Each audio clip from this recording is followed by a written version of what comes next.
So ఇక సర్పంచ్లను కాపాడుకునే పనిలో బీఆర్ఎస్ విశ్వ ప్రయత్నాలు చేస్తున్న కీలక నేతలు, నియోజకవర్గాల బాట పట్టిన కేటీఆర్, హరీష్ రావు ఎవరూ భయపడొద్దని భరోసా. 21న తెలంగాణ భవన్కు కేసీఆర్ అయితే వస్తున్నారంట.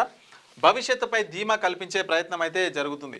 3 విడతల్లో పంచాయతీ ఎన్నికలు ప్రశాంతంగా ముగిశాయి. రాష్ట్ర వ్యాప్తంగా బీఆర్ఎస్ పార్టీ చెప్పుకోదగ్గ స్థానాలను దక్కించుకుంది. దాంతో ఆ పార్టీ శ్రేణుల్లో ఆనందం వెల్లువిరుస్తుంది. అటు పార్టీ కీలక నేతల్లోనూ ఇదే సంబరం కనిపిస్తుంది. అందుకే గెలిచిన సర్పంచులు ఎలాగైనా కాపాడుకునేందుకు ఆ పార్టీ విశ్వ ప్రయత్నాలు చేస్తుంది. Party working president KTR, senior నాయకుడు హరీష్ రావు ఈ విషయాన్ని సీరియస్గా తీసుకొని అయితే ఆ వ్యవహారం అయితే మొత్తం నడిపిస్తుందంట. 3 విడతల్లో కలిపి దాదాపుగా 3500 పైచీలకు అంటే బీఆర్ఎస్ సంబంధించిన మద్దతుదారులు ఎవరైతే ఉంటారో వాళ్ళైతే గెలుపొందినారు. సో ఇక్కడ వీళ్ళకేం భయం పట్టుకుంది అంటే, ఇప్పుడు ప్రస్తుతం రాష్ట్రంలో కాంగ్రెస్ పార్టీ అధికారంలో ఉంది.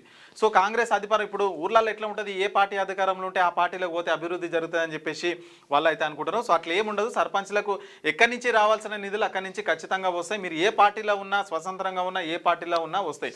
కాకపోతే ఇక్కడ ఏం చేస్తారంటే, మరి అధికారంలో ఉన్న కాంగ్రెస్ పార్టీ ఎంతమందిని సర్పంచ్లను తీసుకుంటే వాళ్ళకంతా బలం పెరుగుతుంది కాబట్టి సో విశ్వ ప్రయత్నాలు మొత్తం కూడా చేస్తున్నారని చెప్పేసి బీఆర్ఎస్ వర్కింగ్ ప్రెసిడెంట్ కేటీఆర్, హరీష్ రావు ఈ సర్పంచ్లు ఎవరైతే ఉన్నారో దాదాపు 3500 సర్పంచ్లు వాళ్ళందరినీ కూడా కాపాడుకునే ప్రయత్నం అయితే చేస్తున్నారంట.